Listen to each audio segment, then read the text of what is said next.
My name is Emily Parker. I'm 30 years old, and for the past few years I've done everything I could to keep our family home standing. I thought loyalty meant something. I thought effort mattered. But a single night proved how wrong I was. It happened over dinner. Not even a special one, just another weekday meal. I was reaching for my glass when the entire table jolted. A hand slammed down so hard the silverware jumped, and before I could breathe, I heard the order that sliced straight through me. I had 48 hours to get my things out. The house, the one I'd fought to save, the one I believed would always be mine, had already been given to my brother. For a moment, I couldn't process the words. It felt unreal, like the world shifted without warning. I waited for someone to explain, to soften it, to say it wasn't what it sounded like. No one did. The decision had been made long before I was told. And the worst part? They looked at me like I should simply accept it, like the years I spent holding everything together didn't matter at all. My brother stood there as if he'd earned something, as if stepping back into this house automatically made it his. I didn't argue. Not a single word left my mouth. Silence was the only thing that kept me steady. Because if I opened my mouth, I wasn't sure what would come out. Anger, heartbreak, or the truth I had been swallowing for far too long. But here's what they didn't expect. The moment I stood up from that table, I already knew I wasn't walking away. I wasn't giving up a home I built with my own sacrifices. I just needed time. 48 hours were more than enough. Before I tell you what he said, and what happened after I walked out, tell me, what time is it for you right now? And where are you watching from? I'm curious to see how far this story will travel. A quiet morning always made it easier for me to think, and the day after that dinner was no different. I woke up with the same heaviness, but instead of replaying what had been said, my mind drifted back to everything that had led us here. It felt impossible to understand the present without confronting the years behind it. 3 years earlier, I was just settling into my first full-time job as a registered nurse. My schedule was unpredictable, but the one stable thing in my life was our family home. Back then, it still felt like a shared space, a place worth investing in. My dad's auto shop had closed abruptly that year, and the mortgage notice arrived not long after. The panic in my mom's voice still echoes in my memory, a tone I had never heard from her before. They didn't say the words directly, but it was clear they had no way to keep the house afloat. I stepped in because I couldn't imagine our family losing the only place that ever felt grounded. It wasn't a heroic decision, just a necessary one. Each month, money left my account before I even processed it. Over time, it added up to roughly $80,000. Payments, repairs, replacements. I didn't track it to prove anything. I tracked it because the responsibility was real, and I needed to stay ahead. The house had been aging for years, so everything demanded attention. The living room walls peeled, the carpet was worn thin, and the appliances were at the end of their lives. Whenever I had energy after a shift, I fixed something. I painted the walls myself, crawling on the floor to reach corners no one else bothered with. I replaced the living room carpet piece by piece over 2 exhausting weekends. When the old washing machine finally gave out, I used my savings to buy a new one. The same thing happened with the refrigerator, the couch, the dining chairs. All pieces of my income quietly absorbed by the place I believed we all valued. During all this, my brother lived states away in Texas. His life moved on a different track, louder, flashier, and far more celebrated by my parents. He rarely called. When he did, it was usually rushed, squeezed between social plans or travel.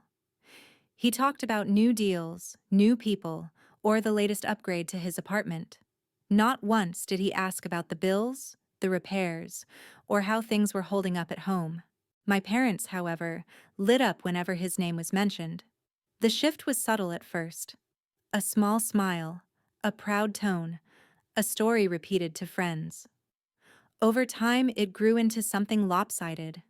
I could see it in the way my mom compared his opportunities to my routine, or how my dad spoke about his future as if it were already guaranteed to be brighter than mine. I told myself it didn't matter. I worked, I contributed, and that was enough. Or at least, it should have been.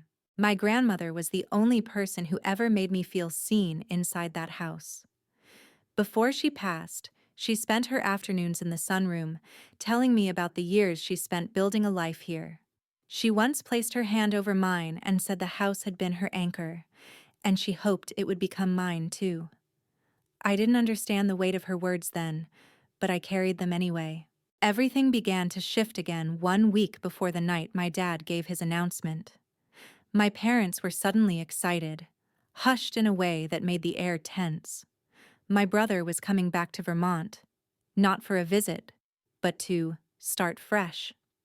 He wasn't coming alone, he was bringing his fiancée, someone who made home renovation videos online. My parents talked about her endlessly, describing her plans and creativity as if she were about to transform our entire lives. The conversations grew more frequent. Doors closed more often. My parents whispered about space, opportunity, and what makes sense for the family. I didn't ask questions. I didn't think I needed to. I assumed whatever decisions they were discussing still included me, the person who had been holding everything together. I didn't know then that the home I protected was already being positioned for someone else. I didn't know they'd been planning quietly, as if my role had never existed. And I certainly didn't know I'd soon be told I had 48 hours to disappear from the place I poured years into. But looking back, every sign was already there. The mornings settled around me without warmth, and the routine I usually clung to felt thin, almost hollow. I moved through it anyway. Shower, uniform, keys in my pocket. Hoping the motions would anchor me. They didn't. Every step out the door felt heavier than the last, as if I were walking towards something I hadn't named yet. Work blurred by, not because it was easier than usual, but because my thoughts kept drifting toward the one question I couldn't shake. If the house could be handed away so cleanly, what did that say about everything I had done? I needed clarity, and there was only one person I trusted to help me find it. On my lunch break, I stepped outside and called Rachel Nguyen, the closest friend I had since college, and the only lawyer I knew who understood my family without needing a long explanation. When she answered, I almost lost my voice. It took a few breaths before I could tell her what happened the night before. I gave her the bare facts. No dramatics, no emotion, just the reality of the words that had been forced onto me. She listened quietly, the way she always did when things mattered.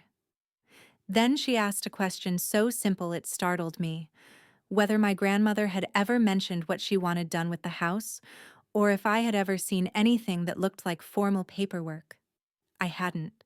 She told me she would search for any official documents filed with the county, but her tone had sharpened in a way that made my stomach tighten. The rest of the shift dragged. I checked my phone 3 times an hour without meaning to. Every vibration made my pulse jump. And when her name finally appeared on the screen, I stepped into an empty hallway before answering. Her voice didn't carry relief. It carried confirmation. The kind you dread because it rewrites every memory you thought you understood. She explained that she had found my grandmother's will, recorded with the county clerk years earlier. In it, my grandmother left the house to me, not to my parents, not to the family as a whole, to me. I stood in that hallway long after she finished speaking. The reality settled slowly, piece by piece, until it felt too large to hold. I knew my grandmother loved me, but I had never imagined she made a decision that clear, that intentional. I also knew there was only one way that information could have disappeared from my life. Someone made sure I never saw it. Rachel kept talking, gently, but with a firmness meant to steady me. She told me exactly what the will meant from a legal standpoint. She told me my parents had no right to transfer ownership, No right to decide anything about the house without me, and no right to treat me as if I were an inconvenience standing in the way of their plans. She didn't say the word betrayal, but I heard it anyway, between every sentence. My hands shook a little as she explained the next steps. She wanted to file a petition to enforce the will and freeze any potential transfer. She said it was straightforward as long as we acted quickly. She asked if I was ready for that. I didn't answer right away. Not because I doubted it, but because the truth pressed hard against me. A truth I wasn't sure I had the strength to say aloud. I had spent years acting like my role in the family was fixed, that I was meant to absorb whatever weight fell on us. I had convinced myself that silence was stability, that patience kept us together. But hearing Rachel speak so plainly, hearing her outline the rights that had been hidden from me, something inside shifted. Not suddenly, not dramatically, more like a door unlocking after years of thinking it was sealed shut. When I finally spoke, my voice was steady. I told her to file everything. The words didn't feel rebellious. They felt overdue. That night, I sat in my car outside the house for a long time before going in. Nothing looked different from the street. Same porch light, same curtains. But I wasn't seeing the house anymore. I was seeing the truth that had been buried under years of effort and obedience. And for the first time in a long time, I wasn't the one trapped by it. The house felt strangely still the next morning, as if it already knew I was preparing to separate myself from it. I moved quietly through each room with a notebook in my hand, trying to focus on the practical steps instead of the emotional weight pressing in from every direction. I wrote down every item I had purchased over the years, not to justify anything, but to bring clarity to a process that suddenly felt essential. It was surprisingly easy to remember what belonged to me. The living room sofa I paid for with my first steady paycheck as a nurse, the television I bought after saving bit by bit for months, the washing machine I installed when the old one broke, the refrigerator, the dining chairs, the area rugs, the shelving. Years of effort recorded line by line in my handwriting. Seeing it laid out made something sharp settle inside me. I had poured myself into this home, and the evidence was undeniable. When the list was finished, I stepped outside for a moment of cold air before calling a moving company. The man who picked up introduced himself as Derek Hall from Lakefront Movers. His voice was straightforward and calm, the kind of tone that made logistics feel manageable. I explained I needed a same-day pickup for a limited number of items and read him part of the list. He asked a few practical questions, gave me a price, and told me a team could arrive in the early afternoon. There was no judgment in his tone, no curiosity, just efficiency. I thanked him more sincerely than he probably expected. As I walked back up the driveway, I spotted Mrs. Gloria Martinez from across the street. She waved me over with her warm but concerned expression. She didn't ask what happened, only said she'd noticed I looked tired lately and hoped I was taking care of myself.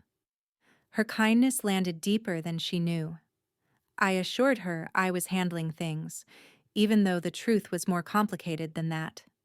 She patted my arm before heading home, leaving me with a small reminder that not everyone viewed me as disposable. A few minutes later, Mr. Harold Jenkins paused at the sidewalk during his morning walk. He'd known my grandmother well, and he glanced toward the house with a look that told me he sensed change. He didn't pry either.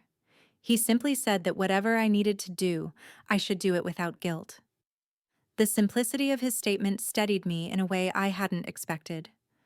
I nodded, thanked him, and watched him continue down the street. Inside, I began placing small colored stickers on the furniture and appliances that were mine. Working through each room forced me into memories I wasn't ready to relive. Nights spent sanding the dining table, weekends painting walls when everyone else claimed to be too busy, mornings hauling in boxes that no one helped carry. I didn't linger on any of it. I just kept marking what belonged to me. My phone buzzed on the counter. A video call request from my brother. I hesitated, then answered without moving from where I stood. His face appeared with bright lighting behind him, likely from whatever place he and Alyssa had been staying since arriving in Vermont. He didn't ask how I was or what I was doing. He launched into a short update about the fresh start he and his fiancée were excited for. He mentioned ideas she had for redecorating, filming content, bringing new energy into the house. Every word felt detached from the reality of what had been forced onto me. I didn't respond with anything more than a quiet acknowledgement. I wouldn't give him emotion he hadn't earned. Once the call ended, I continued labeling items until the house felt divided in a way I could no longer ignore. The things I purchased formed a path through each room, a visual record of effort that had never mattered to the people who benefited from it. The movers arrived early in the afternoon, a plain white truck pulling into the driveway. Derek Hall introduced himself and his crew. They moved with calm precision, lifting furniture, wrapping appliances, and carrying everything out with practiced ease. I stepped aside as they worked, grateful for their efficiency. In less than 2 hours, the main pieces of my life were packed away. As the truck doors closed, my phone rang again. This time it was Rachel, her tone firm and certain. She told me she had filed the petition and submitted the supporting documents. Everything was now pending review, and any transfer attempts would be blocked until the matter was resolved.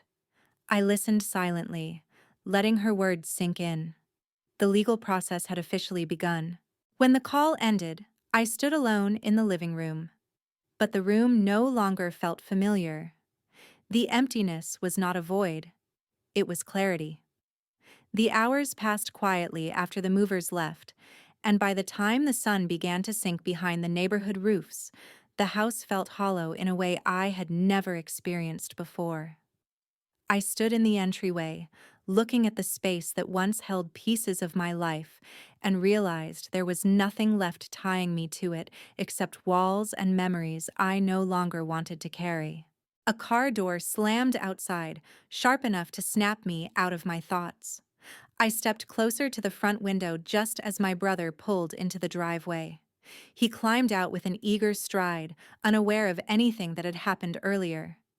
His fiancée followed behind him, adjusting her coat with one hand while holding a small notebook in the other, likely filled with ideas for how she planned to reshape the place. They both moved with an energy that suggested anticipation rather than caution. I stepped back from the window when I heard the front door unlock. They walked in expecting a familiar home, but their footsteps slowed almost immediately. The silence that followed carried more weight than any confrontation could. They scanned the empty living room, taking in the bare floor, the blank walls, the absence of everything they assumed would be waiting for them. My brother called my name once, not loudly but with disbelief scraping through his voice. When I appeared in the hallway, his expression shifted from surprise to irritation. He looked around again, searching for something he recognized, but the emptiness offered him nothing. I didn't explain myself. The truth didn't need embellishment. I simply met his stare and let him see the resolve he had dismissed for years. His fiancée stepped forward next, her eyes wide as she took in the space. She didn't say anything, but the disappointment in her posture was unmistakable.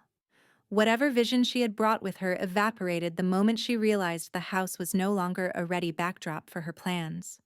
She closed her notebook slowly, as if acknowledging that each idea inside it had just lost its place. My brother finally found words, though they came out as more accusation than question. I didn't answer. Explanation would have implied I owed him something, and I didn't.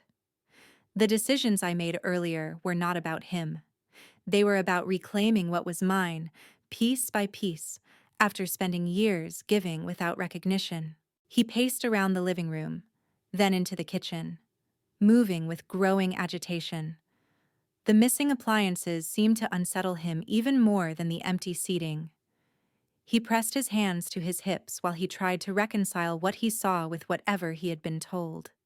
His fiancée lingered by the entryway, staring at the bare layout as if it were a puzzle missing all its essential pieces. Their confusion filled the space, but I didn't feel the need to lessen it for them. Letting them confront the reality of my absence felt appropriate. I had spent years filling the gaps they created, financially, emotionally, practically. Now they were left standing in the void those efforts once covered. The quiet was interrupted by another car pulling into the driveway. I could tell from the rhythm of the footsteps who it was before they reached the porch. My parents entered without hesitation, expecting a version of the house they recognized. Instead, they froze just as my brother had. My dad scanned the room with a look that wavered between frustration and disbelief. My mom's gaze drifted across the empty floor, the missing furniture, the hollow spaces that once held the comforts she had grown used to. They didn't confront me immediately. They didn't need to. Their silence spoke for them. Confusion layered with irritation, as though they had walked into an inconvenience rather than the consequence of their own choices. Before any of them gathered enough composure to speak, a knock sounded at the open doorway. A man holding a thin envelope stood on the porch, confirming my name before handing it to me. I recognized the form even before opening it. Legal notices had a distinct weight to them, both literal and emotional. I read only the first few lines before folding it again. My family watched me carefully, trying to read my reaction, but I didn't offer one. The notice wasn't for their understanding. It simply confirmed that the petition had moved forward, that all property actions were now paused until further review. The weight shifted off me the moment I held it. No one spoke as I slipped the envelope into my bag. The silence stretched, but I refused to fill it. I had nothing left to defend, nothing left to justify. I stepped past them and walked toward the door, steady and controlled, leaving the empty rooms and their confusion behind me. A few days later, the atmosphere around me shifted again, this time in a direction I couldn't ignore. The petition Rachel filed moved quickly through the system, and soon I found myself preparing for the hearing that would determine what happened to the house. I didn't approach the process with excitement or anticipation, only a steady, controlled focus. Whatever unfolded next needed clarity, and I was finally willing to follow through. Walking into the courthouse felt surreal. I had been there before for routine work matters, but this time held a different weight. The case wasn't dramatic to the outside world, yet to me, it represented years of imbalance finally being dismantled. Rachel met me in the hallway with her usual calm presence. She briefed me again on what to expect, though I already understood the structure. Her steadiness grounded me more than she probably realized. Inside the small hearing room, the air felt still.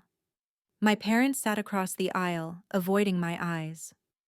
My brother was beside them, shifting in his seat with a restless energy.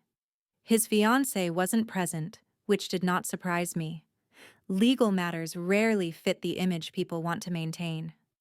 I took my place next to Rachel, the distance between us and them feeling wider than the room could physically hold. The judge reviewed the documents quietly at first. When he began asking questions, Rachel answered with precision, guiding him through the sequence of events: the will filed by my grandmother, the payments I made toward the mortgage, the repairs and purchases, the sudden attempt to turn the property over to someone without rightful claim. Each detail formed a path that clarified what had been obscured for years. My parents' attorney attempted to soften their role, suggesting misunderstandings or assumptions rather than deliberate concealment. He spoke about intentions, family decisions, the pressures they faced. But intentions did little against documented facts. The will alone carried more weight than any narrative they tried to shape. And when the judge asked why the document had never been presented to me, the room tightened with discomfort. Their attorney hesitated. My parents stayed silent. Rachel presented the financial records next, itemized proof of my payments and contributions. The judge reviewed each page with patience, pausing occasionally as if measuring not only the numbers but the years behind them. When he finally spoke, his tone was level, yet definitive. He acknowledged the validity of the will, the discrepancy between ownership and the actions taken, and the legal implications of attempting to transfer rights that weren't theirs to give. There was no dramatic outburst, no confrontation, just a quiet acknowledgement that the property legally belonged to me and that any attempt to move forward without my involvement was invalid. The ruling held a weight that settled deep in my chest, not triumph, not satisfaction, but a sense of something long overdue being placed in its rightful order. When the hearing ended, my family remained seated for a moment, as though processing the shift they hadn't anticipated. My brother stared at the table in front of him, his expression tightening with the realization that the foundation he thought he had stepped into was not his to claim. My parents exchanged subdued glances, their earlier certainty replaced with something unsteady. I didn't stay to interpret their thoughts. Their reactions were no longer my responsibility. Rachel walked with me to the exit, explaining what came next. The property was secure, the injunction would hold, and any further decisions rested entirely with me. Her clarity made it easier to see what I needed to do. Keeping the house no longer felt like retaining a piece of stability. It felt like anchoring myself to a history I was finally willing to release. That afternoon, I made arrangements to list the house. Not impulsively, but with a quiet certainty. The home I once tried to protect had become the center of fractures I couldn't ignore. Passing it on to someone who saw it as a place to build rather than a prize to seize felt like the right choice. There was no need for symbolism or closure through confrontation. The decision stood on its own. As I left the courthouse and walked toward my car, the cool air settled over me with a strange sense of clarity. I had not won anything. I had simply reclaimed what had always been mine and chosen, at last, to step forward without carrying it. A quiet shift settled in once the house officially entered the closing process. With the legal pieces secured and the sale moving forward, I finally felt distance forming between myself and everything that had unfolded. I didn't feel triumphant or relieved, just steady, as though my life was finally aligning with a direction I could claim without hesitation. The final walkthrough happened on a calm afternoon. The realtor met me at the property with a folder of documents and a practical tone that made the process efficient. The soon-to-be owner was present as well, a middle-aged woman who planned to renovate the place and live closer to her work. Her intentions felt grounded, free of entitlement or expectation. That alone made it easier to let go. Watching her walk through the rooms confirmed that I had taken the right step. The space no longer felt tied to conflict. It was simply a house again. After the paperwork was signed, I handed over the keys without ceremony. There was nothing left to defend, nothing left to reclaim. I drove away without looking back, focused instead on the shape my life would take from here. The sale paid off what I had invested years earlier and left enough to stabilize my next steps. I didn't attach sentiment to the outcome. It was just a transition I had chosen for myself. The consequences for my family surfaced gradually. My parents attempted to appeal portions of the ruling, but each filing was dismissed. Their finances tightened as legal fees accumulated. Without the house, they shifted into a rental on the edge of town, smaller, older, and far less comfortable than what they had taken for granted. Friends from their community began distancing themselves, not through hostility, but through quiet judgment. People notice when someone mishandles responsibility. They notice even more when the harm is directed at their own child. My brother faced his own fallout. The expectation of inheriting a furnished home had evaporated overnight. He was forced to search for a new place with a lease that stretched his income more than he anticipated. His fiancée questioned the future they had planned and the stability she believed he offered. I heard through mutual acquaintances that tension grew between them as the reality of their finances became unavoidable. Whether their engagement survived was something I chose not to investigate. Their trajectory no longer intersected with mine. I didn't speak to any of them, not out of anger. The anger had burned out long before, but because continuing the relationship would have required absorbing the same disregard I had endured for years. Distance became a boundary I could maintain without apology. The quiet that followed wasn't empty.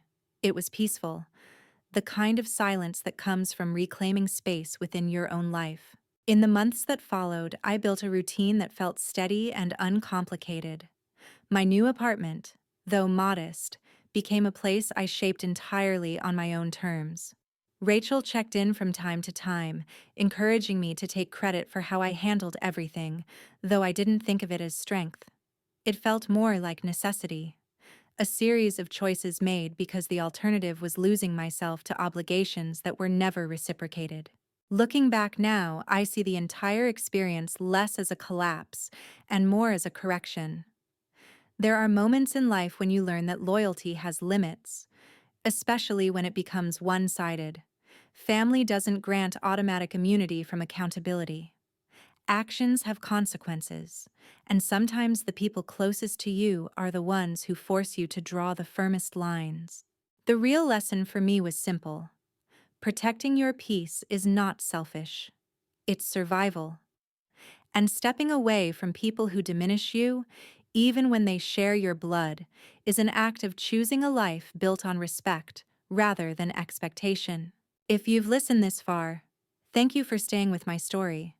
If it made you think, or if you've lived something similar, feel free to share where you're watching from.